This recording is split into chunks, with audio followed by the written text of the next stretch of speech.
Hello, everyone, and welcome to a new episode of JKL Media, your podcast all about everything. It's whatever we feel like talking about. Everywhere, everything at once. Yes, that's right. I am one of your hosts, Jesse Jackson, joining me on this at the break room at the Amaya. Yeah, Amaya is Lou. Hello, everyone. Welcome to our reality.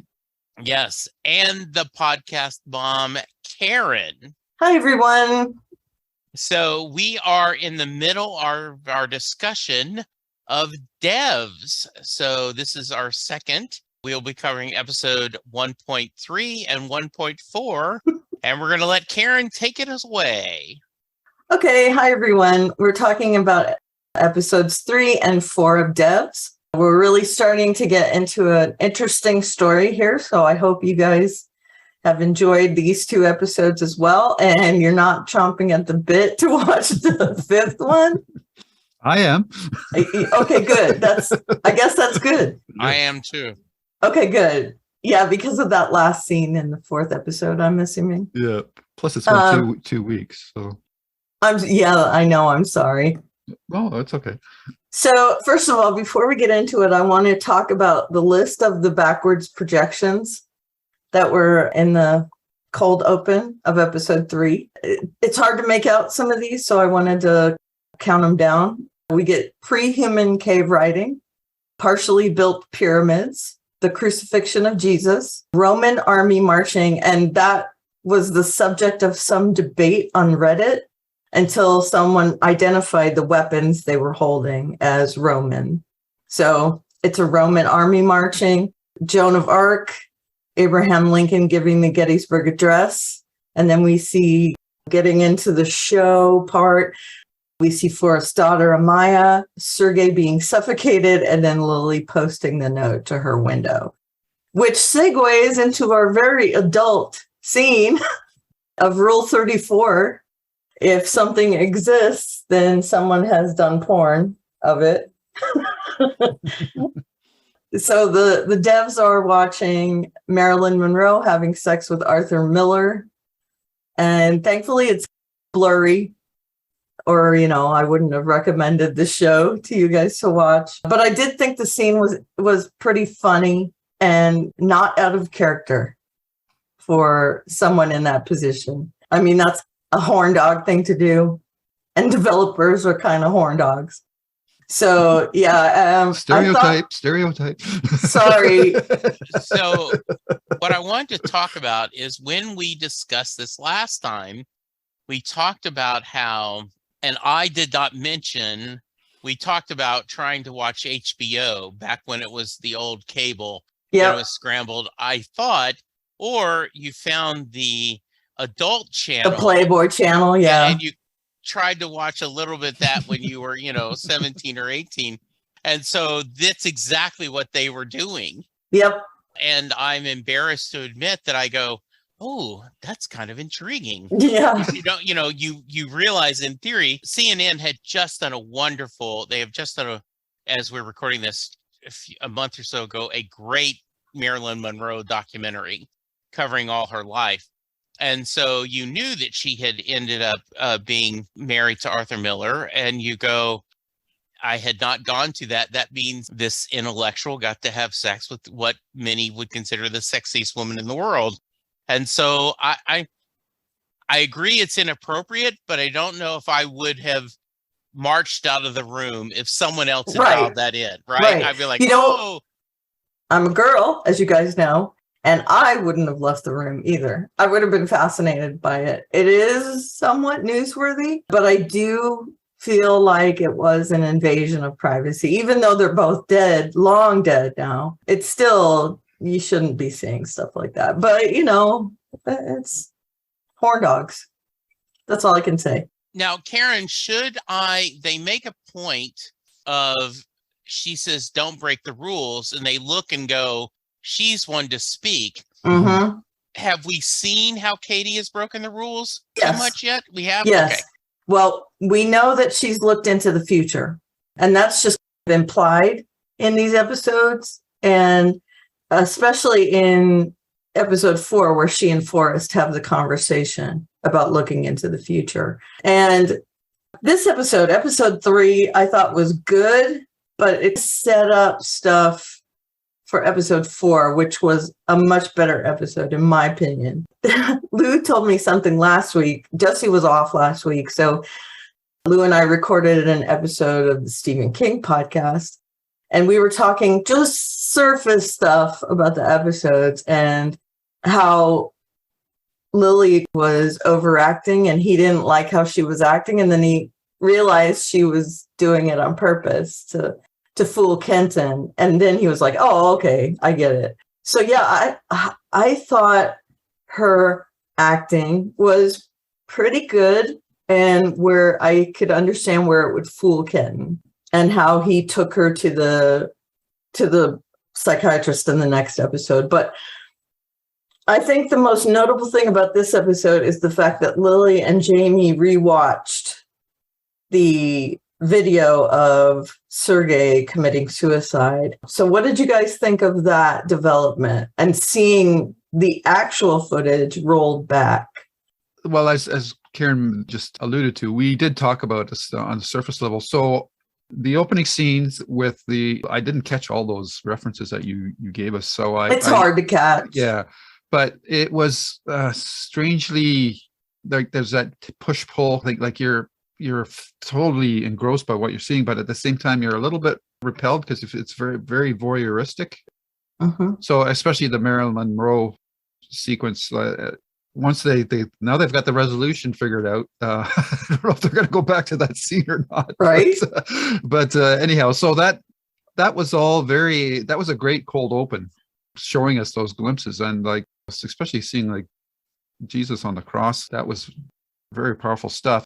And we get to learn about the rules, that we don't invade privacy and we don't look forward. And it was very funny that like she mentioned that anytime new technology is developed, the thing that tends to drive it is porn. Like that was for like videotapes and for the internet. And we're seeing it with this reality quantum computer. So that's a very human thing, and I think that really grounds the show in a good way. It's not the most flattering view of humanity, but it's also very true. So I did like that. And then as I alluded to you, up until the first 2 episodes, I'm not really sold on Lily. She's coming across as rather cold. And I almost thought at this point, when she has that big emotional breakdown talking to Denton about Sergei's suicide, I almost thought that, oh boy, this character is like totally going down the drain for me. I don't like this scene. I don't like the way she's acting. And thank God it was all an act for her just to get Denton out of the room so that her friend could copy his hard drive contents or whatever that she was looking for. So that worked out really well. And that scene made me uncomfortable because I'm not great with heights. And just the way Denton walks out on that ledge, and he's just going down the aisleway at Walmart or something like that. Sauntering. Yeah. I was just like, oh, this is just creeping me out. Like, let's get off the ledge and then we can continue conversation. So I really like that. And it was, so far, this play by Lily was the turning point of the series for me.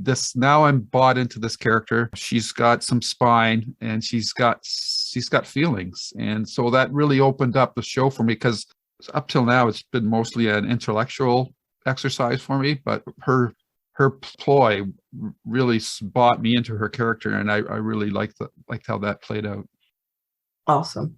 Yeah, I agree. I thought that same thing when he's walking, and I realized there is all of us, at least as a kid, I can remember you walk on a plank that's between 2 cinder blocks, and you can successfully do it. If you can do it 1 inch from the ground, you can do it for a foot from the ground, you can do it 5 foot from the ground, right? But the idea is your brain, it isn't the same thing. And I was very nervous as well, just this, okay, let's do this. And he walks quickly, like the same way. And I'm like, look, man, I can't do that on a sidewalk. Right. I'm so clumsy. I can't, much less doing this. I agree with you. Lily has been a little detached. We talked about last time that her going to her ex-boyfriend, asking for help, she just seems a little cold.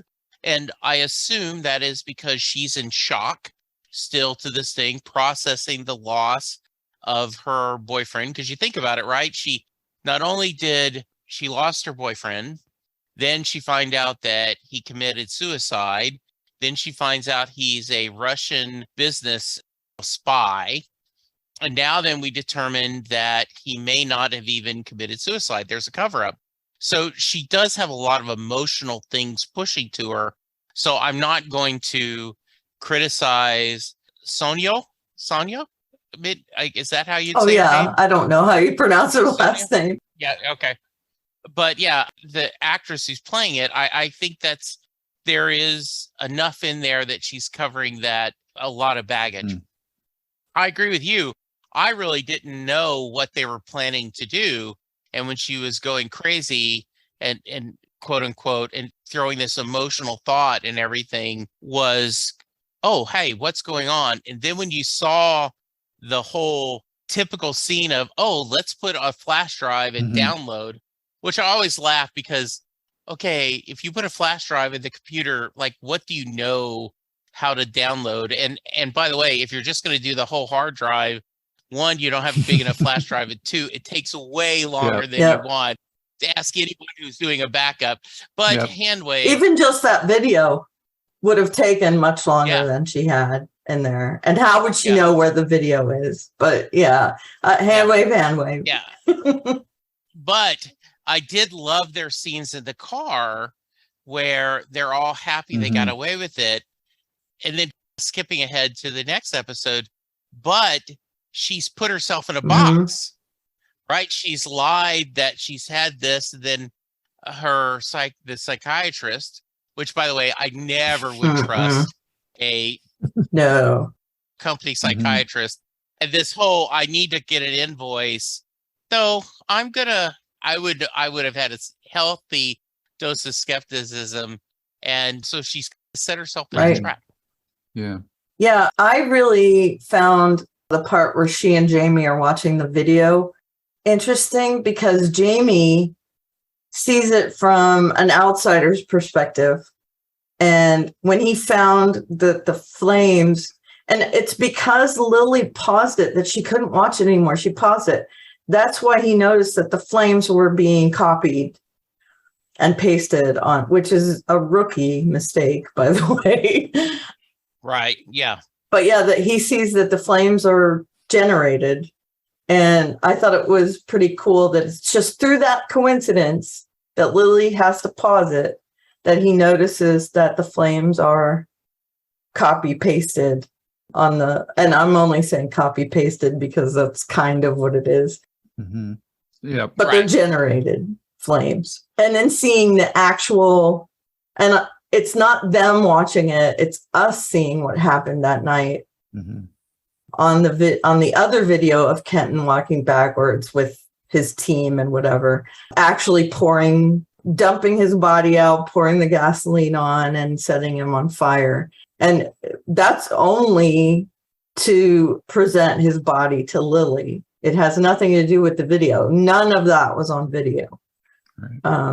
Exactly. So yeah, I thought that was really cool. And the fact that that's how they showed us what happened by showing us black and white video, I thought was pretty cool. The imagery in this episode is all on screen. I mean, all the very striking video is on a screen. The video, the backwards video, all the watching of the stuff at the beginning, which, by the way, I had nightmares about Joan of Arc after I watched this, because that, I think, was the most wrenching for me, seeing her screaming as she's burned. And that garbled speech of hers. All of that was like eerie. Yeah. And seeing everything played out on screens, I think, is really cool for a show about technology. Yeah. Yeah. I want to stress, you had mentioned that I loved the idea that one, it it wasn't in English, Mhm. right? Because it Yeah. wouldn't have Right. been. You talk all the time, or like in history, they'll talk about Joan of Arc being this great champion, and to humanize it, that she is screaming as the flames go, really Yes. strong. Yeah. Yeah. And you know, and really nice. Last time we had talked, I said it looks like we're seeing the crucifixion, and you said Mhm. yes, it is, Jesse. That's not spoilers to know.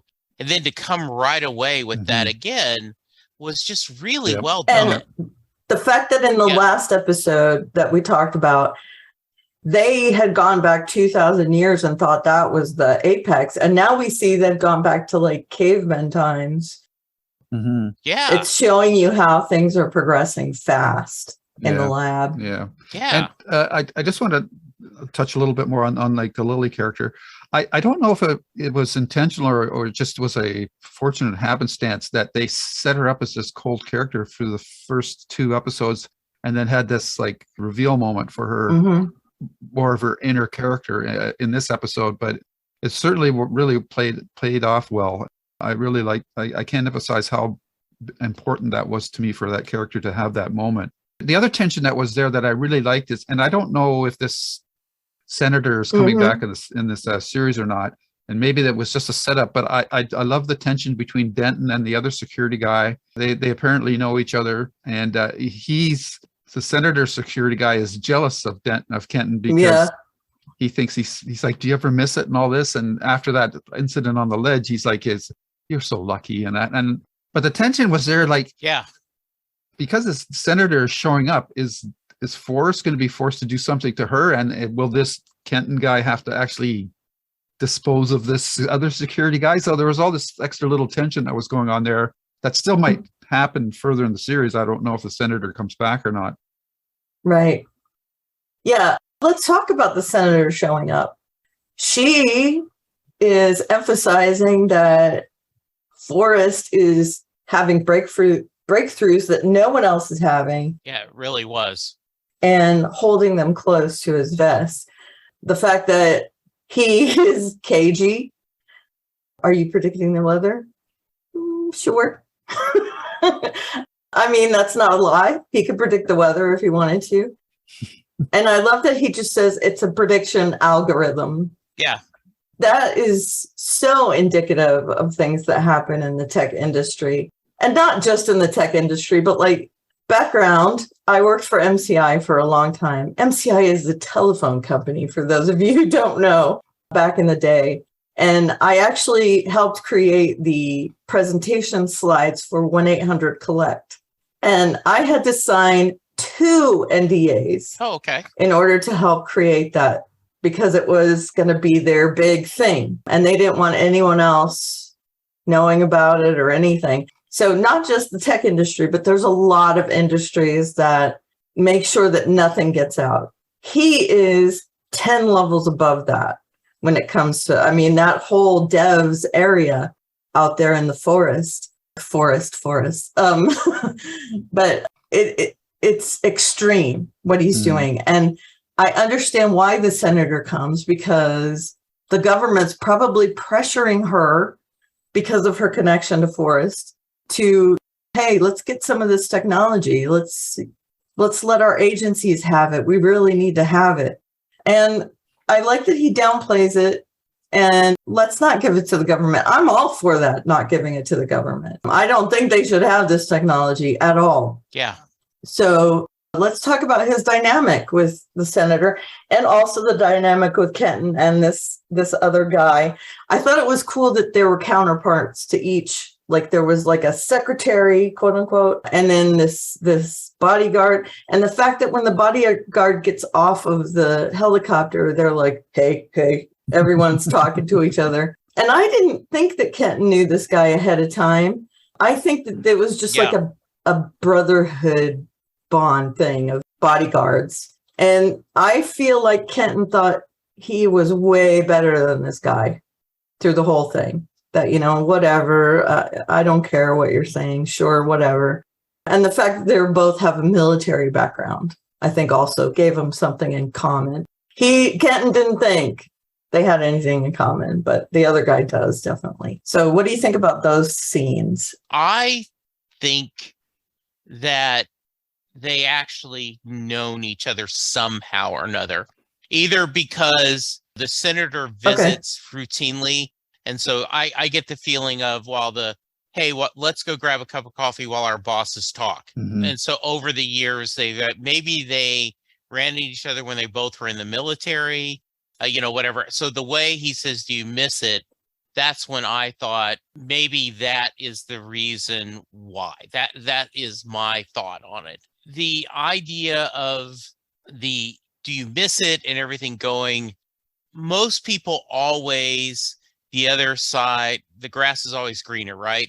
Where like, hey, you don't know what this is like, where I have to babysit a senator, and you're like, oh, trust me, babysitting this billionaire, no walk in the park. So that's where I thought of that. Mm-hmm. And there's that whole other level of Ken's doing a lot of stuff that no one knows about. Yes. So I think he feels like he has a better job than this other guy. Yeah. Yeah.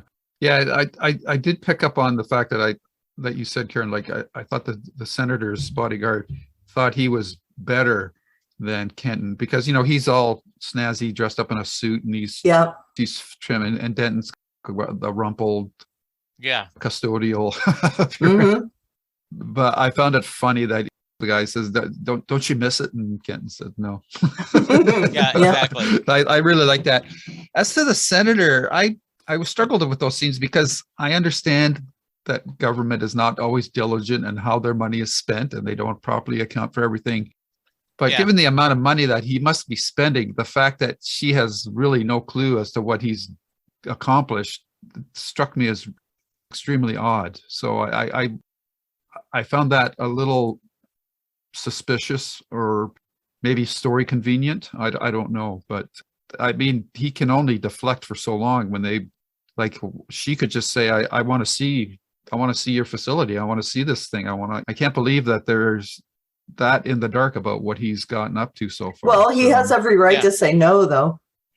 Well, then they have every right to cut his funding too. Correct. So, but usually and I don't know how that's negotiated between governments and contractors, but usually governments want full access to everything as well. So they'll give you some leeway to uninterrupted, but at a certain point they have checkpoints where you go, okay, now we're coming in, you're gonna put everything that you've got accomplished on the table. And so maybe I'm being naive about that, but I just don't believe that the government can be that in the dark about what is going on with this. This is not a this is not a black book operation. This is a public or private company, but once they're have a relationship with the government, they have to provide the goods occasionally. Yeah. I thought that was a little suspect. But. I have two thoughts on that. One, he does mention at the end of the episode that he donates a lot of money to her campaign, which to me could mean that she is glossing over stuff for her bosses, but it's come to the point. Yeah, that's fine for her, but the rest of the government is going to be like, hey, where's all this money going? And I think the other thing is that he does have a public face. He has things that he's developing to show, hey, Amaya does this and this and this that people do know about. But he has the devs division that is completely top secret. So, and again, this is my impression at this point, is that he has phones and watches, Amaya branded tablets and all that stuff. And that this other project is just, hey, I'm developing this. And it's top secret. I can't tell anyone. Yeah. I picture him Steve Jobs-ish. Right? Yeah. So he's loved. Hippie Steve Jobs. Yeah. He is just loved. And I know when Steve Jobs passed away, I was working at RealPage, and our CEO sent out an email talking about how sad it was that he was so important to the industry, and was actually sad about it that he sent a company email out. So I think that maybe he's got this Teflon shield around him that peace can be a little bit arrogant, like, nope, I can do whatever I want. Right. Yeah. Right. Yeah. Yeah. That might well be, but if it's not in the show, and it You don't hasn't, know about it. Absolutely hasn't, fair, it fair, hasn't fair, been in the yes. show yet. They haven't Yep. shown him interacting with the public, so Yeah. we Right. have to project that, and Right. that's something. Yeah. I mean, it's a small point, really, and Yeah. it's not the main thrust of the series either. But it's just, Yeah. it's just a little weird. That's all. Right. Yeah. No, right. I think so. Yeah. Yeah. Yeah, I agree. That's I see where you have an issue with it. Mhm. Yeah, I do too. I'm just offering theories about Yep. why it might be. Yeah, Yep. sure. And that's what we do here, right? We Right. have that fun. Yeah. Mhm. So can we move on to episode 4, or did you have anything else about episode Well, 3? just two quick things. I Sure. did like the funny bit with, why don't you guys look at the grassy knoll, and he goes, been there, Yeah. done that. It Yeah. was Oswald. I thought Right. that Yeah. was- that's funny. All the conspiracy theorists are, no, Yeah. no. And then, Yeah. as you mentioned with the tape with Kenton and his crew putting the body in there, it was interesting that they chose to play that backwards. I don't know why they did it, but maybe it was just to make it more, to keep, just sort of perk your ears up a little bit. But Yeah. there was something eerie about Mhm. watching that all being played out in reverse. So that Yeah. was kind of cool. So I first 2 episodes, I was kind of like, I love the idea of this series, and I'm not really sure where it's going. Yeah. This one really got me in another level with the idea, and the character work was really good in this one. So when we get into the next episode, the show is really starting to get into second gear, and things are going to really start ramping up. Yeah, I agree. I Yeah. agree. Yep. All right, so let's talk about episode 4, where they start with an earthquake, which I thought was cool. I actually loved earthquakes when I lived in California. Okay. I lived there for my first 16 years. My brother was terrified. Whenever there was an earthquake, he'd run around the house, get in a doorway, get in a doorway. And I would just sit on the couch and feel everything doing this in the house, and was like, yeah, that's about a 3.0, trying to guess what it I is. love this. That is great. Yeah. Yeah. The thing is, we moved to the East Coast when I was 16. And I guess about 5 years ago, when I was up in Virginia, we had a small earthquake. And I did not feel the same way about it. Mhm. I was like, okay, is this really an earthquake? My ears are going crazy. So I was a little more alarmed as an adult Okay. than I was as a kid. But it's cool that they showed the same reaction that I used to have, of just sitting there waiting it out. And the fact that they're in danger somewhat, they are suspended by magnets above the ground in a glass cube. Hmm. So if that does fall, they're all dead. Yeah. I mean, there's no coming back from that. But the fact that they just sit there, and this is where we figure out for sure that Katie already knew that everything was going to be okay. She has seen forward enough to know that that cube is still there later on. And I thought that was a cool way to show that. They know that she's looking into the future. Yeah, I see what you're saying there. I think it's open to interpretation. It could just be her character as well. I like it. It makes sense what you're saying, but I'm not still convinced. But I mean, the temptation is just too great not to look Right. into the future as well, right? Because, Right. But actually we are, because we see Lily in the future. Yep. That's right. You're right. Okay. Yeah. Yep. No. Yeah. I just corrected. Yeah, she myself. denies it. She denies it at that point, but she is definitely looking Yeah, into the her and future. Forrest Yeah. have looked into the future because Yeah. we see Lily crawling there. And, Yep. and how do you not, like, yeah, for one sure. of the things, right, is you're going to, absolutely, I'm going to look and see a sex tape, a girl, like one of the ultimate celebrity sex tapes. Of course, I'm going to sit there and say, oh, well, what is going on? And I was, because just everything else going on, I had not taken time to watch Apple TV's Foundation. And so I'm 2 episodes in, and, the whole idea, you can't tell individual futures, you could just tell group futures. It seems like this, you can see individual futures, right? That's Yeah. what I Mhm. get the feeling, right? Yep, you can pinpoint. Yeah. Which is... And I don't know whether it's like on a map where you can just pick the location. That's what I have in my mind, that you can pick like Hollywood. Yeah. And type in Marilyn Monroe and like a Google search engine for the past. Yeah. Mm-hmm. But yeah, the fact that she looks to where Lily might be in the future, scans around and finds Lily crawling on the pavement. And she and Forrest have a chat about that there's nothing we can do. That's already happened. Yeah. And they have that, his allegory is tram lines. Mm-hmm. Because like train tracks or tram lines, you're on a fixed path. And he doesn't want to move from that fixed path. And there's lots of reasons for that. But in this episode, we kind of see part of why. We have the tram line, the conversation between Katie and Forrest, where he says, well, what if you don't move? What if you cross your arms instead of, moving your arm in a certain way? And she dismisses that immediately as whatever we see up there, that's already done. The choice has already been made. Yeah.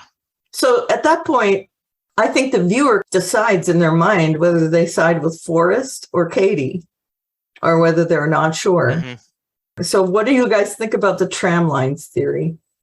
Well, I'm not sure. Yeah.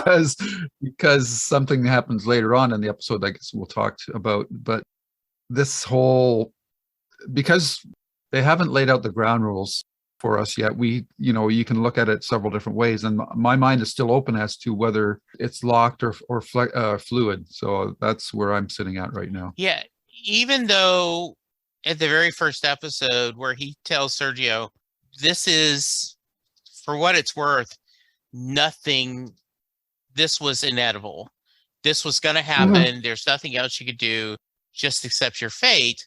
And that's always difficult to believe, right? I just finished watching Stephen Moffat's Time Traveler's Wife. Mm-hmm. And there is a great scene where the older traveler is talking to the younger traveler, and he says, you can't change the past. Like, yeah, you can. He says, in just a few minutes, you're going to be running to that direction. No, I won't. And spoilers, I won't tell why, but something happens and he does exactly what you would thought. It's just, so I agree with Lou. I don't know, is this a predestination, or do we talk about, and I want to get, when we're in the next episode, parallel worlds, right? The idea of that this is, if you're using the train multiverse, tracks, are there multiple train tracks that are parallel that cross each other? Yeah, and the prevailing theory is that, yes, if there's a choice to be made, it's been made both ways. Every way you can make the decision, it's been made. And that's the theory, at least, that, if you cough in this minute, there's also a universe where you haven't coughed. Yeah. So I'm not sure either about the delineation between determinism and free will. I'd like to think it's a combination of both. Yeah. That there's a general future for which we're destined, but in between we can make our own determinations. And again, that's just me. That's not, that has nothing to do with the show. Right. I just thought we'd discuss that. Yeah, it's like that conversation Gandalf had with Frodo about you can only decide what you can do with your time, and all the events around you are still going to happen, kind of thing. So exactly, that's where I sit right now, and not just in the show, but within my in real life personal philosophy of real life as well. Yeah. Okay, so Lily finally, she wakes up. She tells Jamie at Jamie's house, she tells Jamie, we can't involve the cops or the FBI. We can't, because then they'll kill me, which I think is interesting, coming right after we see her death on screen. Yeah. That she says they're going to kill me. When she comes home, Kenton's there waiting for her to take her to her appointment. And Kenton, like we said just a few minutes ago, takes her to the company psychiatrist, who is super shady. I mean super shady from the first time we see him. Yeah. In this episode. I would not go into that room. If I went into the room with him, I would not say a word. I would just be like, I don't want to talk. Yeah. And that would be it for me. So yeah, there's that. Then they leave and she realizes he's not taking her home. He reveals that he knows she's been faking and he's going to take her somewhere and kill her. So I think she realizes in that moment, it doesn't matter what she does, they're going to try and kill her. So she might as well go to the police or whatever. So what did you think of her decisions in all of those kind of moments? The fact that she wrecks the car, all that stuff. As a viewer, I was happy to see her be proactive, but it also at the same time felt very television-y. Yeah. Who would, in their right mind, cause their car to crash on a high-speed highway? And so that was. Yeah, but she doesn't have much to lose, right? This is true, but yeah. I think she would have waited at least till she got off the highway. But again, that's neither there nor there. But I did like the fact that she was proactive, so I rolled with it quite nicely. The fact that she does all that, and yet still in the end, like Kenton is not. This guy's nobody to fool around with. He still catches up with her. So I from a dramatic point of view, I enjoyed it. I was a little iffy on the execution of it from when it happened, not as to how it happened, but the stunt work and everything there was top notch. It was really well done, and the impact was quite the impact. So yeah, that was pretty well done. I like that. Now my question is, why did she get in the car? Right? Like I'm screaming, don't get in the car, don't get in the car. What was there on Chuck? It's never safe in the van. Yeah. Right. Yeah. Exactly. You're like, don't get in the car. Don't get in the car. And I do know she felt pressured. And I'm sure it would have been like, oh, I'll meet you there. I have somewhere to go afterwards or something. One of the things that I've enjoyed about this series is, as we just talked about, is it inevitable or is it? As Lily goes through this, I agree with her decisions, but even though it's the decision I would have done, it still doesn't work out well for her. In other words, it is she keeps moving and making a turn, and it's a dead end. Okay, well maybe I should have did this. Oh, it's a dead end, where you truly feel like you're being forced to come to a place where you don't. I thought the whole wrecking the car was great. A really fun scene. I did laugh at everyone screaming at them. Kenton just can't die. He is like, just this cockroach Terminator. that just will not go away. So I like that. Yeah. Yeah. And he was knocked out just enough for Lily to get away. Yeah. I mean, is this guy, he's like bulletproof, but also it's like, in that moment. But then he has a renewed vigor to get with her. I think he's like a dog with a bone at this point. He wants to get her out of the way. She's a threat. Yeah. And she wouldn't have been a threat if he hadn't taken the steps that he had taken. So again, we're talking about determinism.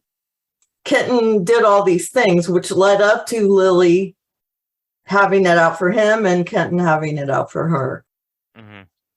I thought it was cool that she finally decided at the end, I'm going to call the police. And then that backfires on her as well. Kenton has gotten back with the psychiatrist and decided they're going to commit her. And we'll talk about Lyndon in a minute, but I love that last scene where Kenton is just pushing Jamie. Like he's shown up in the apartment, shuts the door and pushes Jamie aside. And that's the last scene in that episode is, what's he going to do to Jamie? With the implication that, is he going to kill him or what? I don't know. Kenton, he could be doing anything. He's definitely going to menace him. That's for sure. Yeah. You know that he's not in it for just shits and giggles. Yeah. Sorry. No. But there's definitely, he is not playing around. Yeah. Okay, so let's talk about Lyndon. Lyndon has come up with a way to clean up the sound so that you can hear what's happening in real without it being blurry. And how Kenton has done that is taken away the pinpoint accuracy and left it in the, can we get audio from anywhere that matches up to this scene, quote unquote. And I thought that was an interesting way to explain how Lyndon did that he is actually bridging the multiverse in order to get the audio for this. And everyone loves, such a breakthrough. Yay, let's celebrate. And that is not the attitude of Forrest at all. Forrest fires him. And the conversation that Lyndon and Stuart have as Stuart is leaving is also very telling. Stuart knows what the company is going to do. If Lyndon does not get off the property, he's in danger. Yeah. So we also see that a lot of the people that are in the know in the company know about the shady businesses that's been going on. So what did you guys think about Lyndon's solution to clearing up the audio?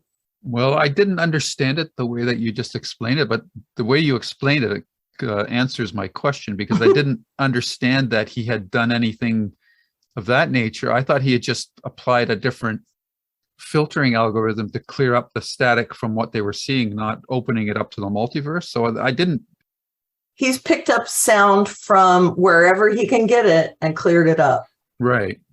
So theoretically, that sound could be actually the sound of what they're looking at, right, as opposed to coming from a multiverse. So right. I was confused about that, and I didn't understand why Forrest was getting so upset, because this is what they wanted to accomplish, right?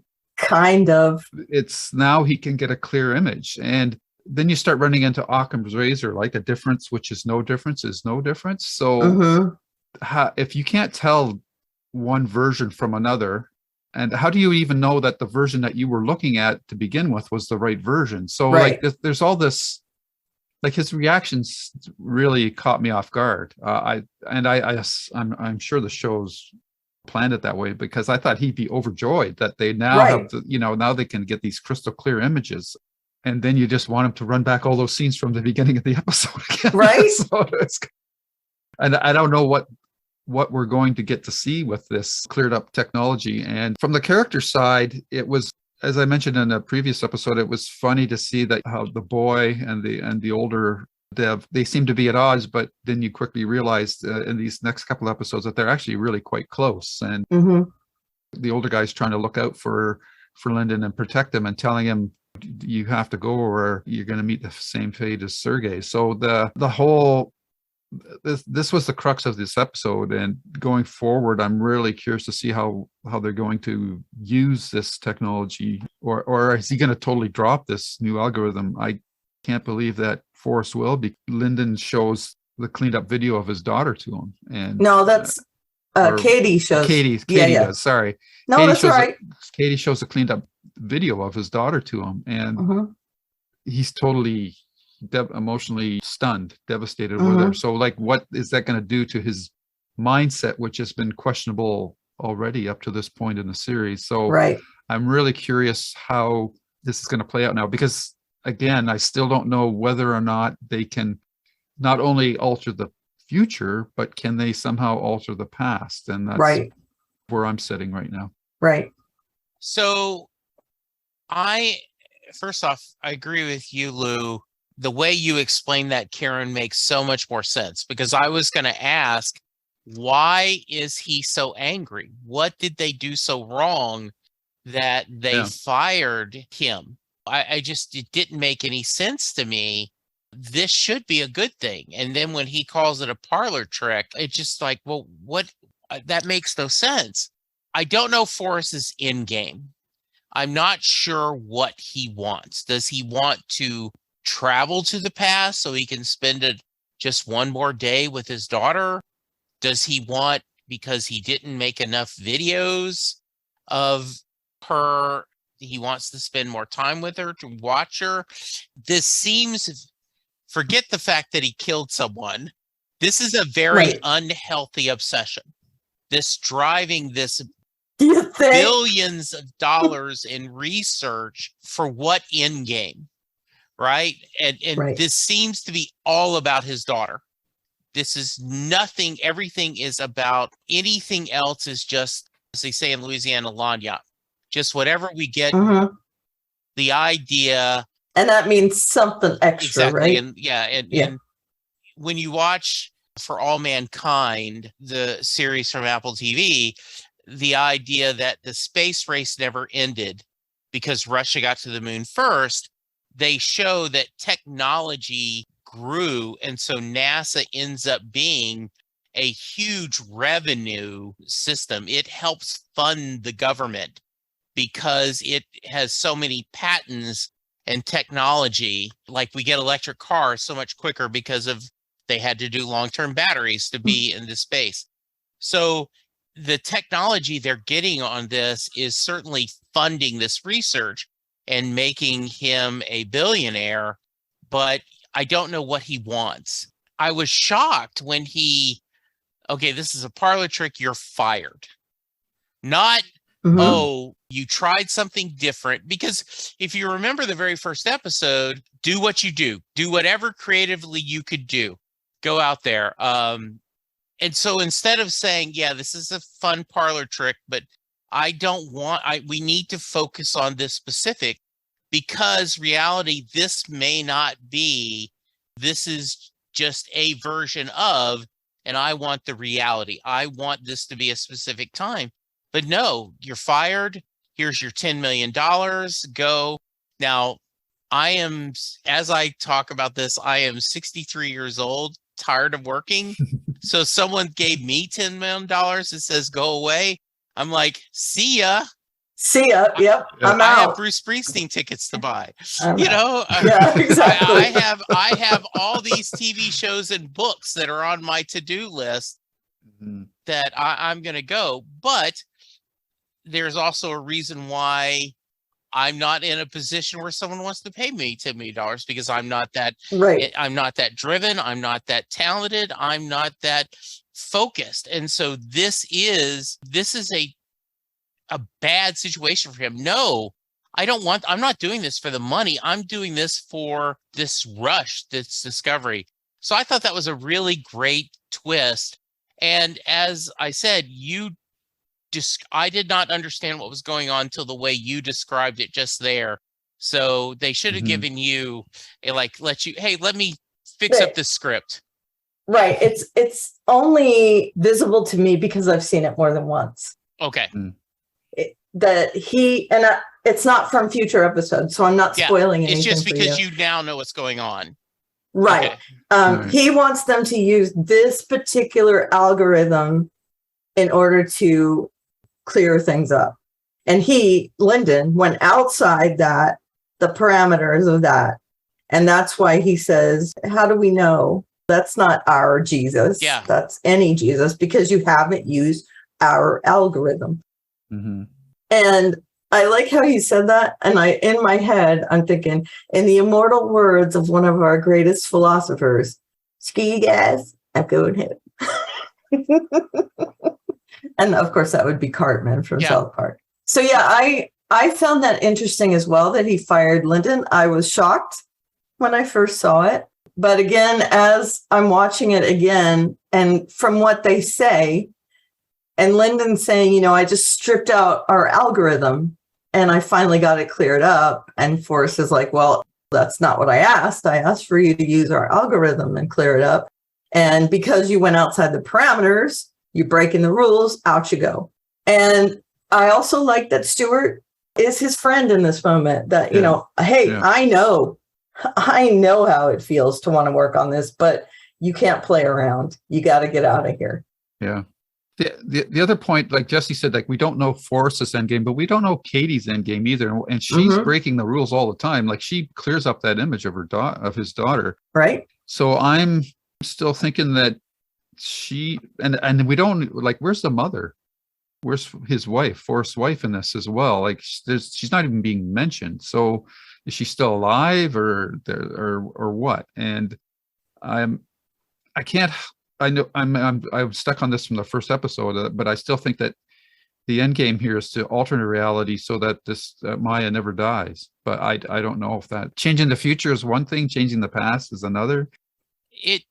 But they're all interrelated. Yeah, and I agree with you. Like, if I had to guess, that's what I would think his end goal is, because he's obsessed. In my mind, they often talk about losing a child can two extremes. Break up You a marriage. really can unite you even closer, or you can break up, because it's just it is such a loss. So yeah, I am very curious what he wants to do. What is he trying to do? So yeah, great stuff. If I had to guess, at this point in the show, Forrest is really just wants to see his daughter. But I don't know if Katie, is she in love with him secretly or something, and she's going to give him her daughter back. Like I feel that they have there's two different agendas going on here, because he's much more cautious, I guess you could say, where she's just jumping all over the place, doing whatever. I think that she's the real threat or worry in this series, or a catalyst. And I'm really curious to see where it goes. I can't even begin to guess what sort of events we're going to see from the quantum computer in the next episode, because now that they can see everything clearly, or is he going to shut it down? Like I get have the no feeling he's going to shut it down. Like this is an abomination. You know, I think he was going to, but now that he's seen his daughter so clearly, I don't know. Do you bring back? I don't know. Do you then come back and go, hey, okay, all's forgiven. I'm sorry. I fired you. I don't know. Yeah. That I don't know. This is great, because so often we watch series and we have a general idea of where it's going to go, but I have no clue. Yeah. What's going to happen next, which is excellent, and which made these last 2 weeks really.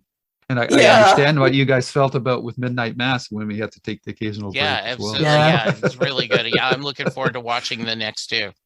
Yeah. Awesome. Yeah, so that's it for these 2 episodes. I'm glad that it's left you wanting more. This is why I picked this series, because it is so out there. Yeah. And grounded in real life as well. So, and it's also esoteric in that, we can debate our philosophies on free will or determinism in the course of discussing a stupid TV show. Yeah. So I'm glad you guys are enjoying it. I am. It was. No, I was just going to say, once again, this is the blessing and the curse. Is there is so much great content out there that it's easy to miss something. I did not know this existed. I'd never heard of it, and I'm really, really glad you brought it up. It's been great. Awesome. Yeah. I had to kind of laugh. There's a EW interview with the cast and that, and Alex Garland was there, and the guy was asking, like, how far in the future is this? And he says, well, it's not that far, maybe 10 minutes. And then somebody in the cast said, or maybe it's 10 minutes past. Yeah, I think so, yeah. 10 minutes before. So who knows? So making jokes about time travel. Yeah. Very cool. I like Alex Garland. I think he's fairly brilliant. Fantastic. Fairly brilliant in his storytelling. And I love that he decides, I'm going to tell a story and that's it. Then I move on to my next story. The only reason there isn't a season 2 of Devs is because he said, I'm done. That's it. We're all good. Yeah. And that's just what streaming has brought to us, is these limited series, which were much more difficult to do. Like we had the mini series for a while, right? But then that became too prohibitive. And now the technology allows them to do these crazy things on the screen now that wasn't possible even like 5 years ago. Like, man, I think we mentioned before, like if you watch Star Trek Strange New Worlds, my God, the effects on that series just blow me away. Yeah. The sets are gorgeous. The effects are amazing. Yeah. And it's just unbelievable. And you talk about that. I am at the age where I remember Rich Man, Poor Man. I remember, Roots. North and South, right? I remember these miniseries events. Roots. And Roots, and I also remember that when I've just gotten away from going to my comic shop every week and picking up comics just ended up for a lot of complicated reasons. But I used to love miniseries, right? Like, a limited series or a maxi series, because you got a beginning, a middle, and an end. And and I think great television series, for example, I think when like Buffy tried to tell a season-long story, yet left it where you could continue doing other episodes.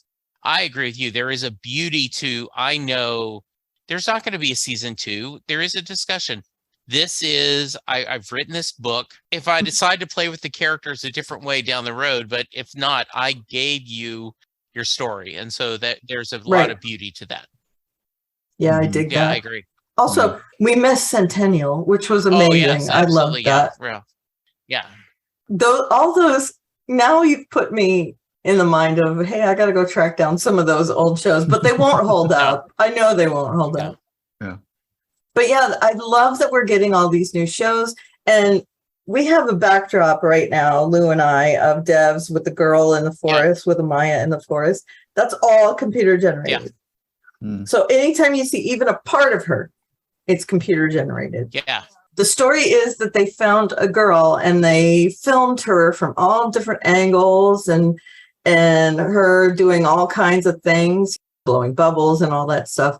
And they just picked this really weird expression of hers to make into this statue of her in the forest. And he said, look, I know it's a weird image of her holding her hands up like that, but it was striking to me when I filmed the little girl, this face that she was making and the hand gestures. And that's why I picked this one image. And I also think it fits really well with the whole atmosphere of the show, that why would Forrest pick this picture of his daughter to put in the forest? It's just very strange. But yeah, I love the technology in this. I love that it seems like it can't be done, but also there's something in your mind that's like, can it be done? Yeah. I mean, that they're predicting like where a worm goes. And that's really believable to me. Yeah. That you could predict on past behavior, future behavior. Yeah. But this whole thing of looking into the past is, I don't know. And the good thing is that they've cross-pollinated with the reality that technology is one thing, but human relationships are another. And at the core of this series, even with all this technology, it's still what human frailties and foibles in relationships is what's driving everything that's happening. Yeah, exactly. Yeah, whether it's Lily and Sergey and being a spy, Lily and Jamie, Forrest and his past. Yeah. Yep. So and Kenton also with whatever is driving him. Also Katie, and with Katie, I'm not going to spoil anything, but we already know that Katie is fiercely loyal to Forrest. Yeah. Like to the point of fanaticism almost. She is just on it, doesn't care if she breaks the rules as long as it's for Forrest's benefit. And I find her a really fascinating character. Yeah, especially because I love Allison Pill, and I just this whole, she's very, Picard has left a bad taste in our mouth. Well, and it just and, she's a very different character in this. I do not know where she is. Right? Yes. Yeah. She's enigmatic, to put it kindly. Yes, absolutely. Yeah, we got a bit of a handle on Forrest, but she's a cipher right now. Yep. Yeah. The only thing is, like you said, she's got some sort of idol worship for Forrest. Yeah. Absolutely. Okay, so I'm glad we're at this point. We're at the halfway point of the series, and I am so glad that you guys are enjoying it. I hope you guys are enjoying our talk through of it. And I really encourage people to watch this show. I was telling them earlier that I had a meeting for work, and I had the background up in my Zoom call for devs, and I got lots of questions on it, and they're going to be listening to our podcast as well. Yay. So I hope. Hi there. Hi, everyone. I hope that you guys go out there and find shows like this that flew under the radar and watch them. I'm such a champion of that. Perfect. Good. Well, all All right. right, it's all you, Yes, Jesse. so thank you guys for joining us. I hope you've enjoyed this. Karen, you want to give us where they can reach you if they need to talk to you? Sure. I am at Elevaria on Twitter, and there's a link in my bio to my blog, which will be updated soon. And TBD. yes, and Lou? Yes, you can find me on YouTube at Lou's Reviews or on Twitter at Lou W. Sitzmo or Steam Team Podcast. And these episodes will be up as a dump. So when we get done the series, I'll put all 4 episodes up for everybody to listen to. Yeah, I like that idea that that's going to be our new tradition. We did that with Midnight Mass. Mhm. We're doing it with this. And I do think since we all have HBO Plus, I think Station 11 is what we're going to do next when we finish Okay. this. I think especially I haven't read the book. Lou is reading the book now. Karen hasn't done either. Nothing. So I think that will be another fun episode to discuss. Mhm. And so anyway, I am at Jesse Jackson DFW. I hope you guys, thank you for joining us on this journey, and we will talk to you soon. Bye, everyone. Stay real. And scene. The proceeding has been a JKL Media production.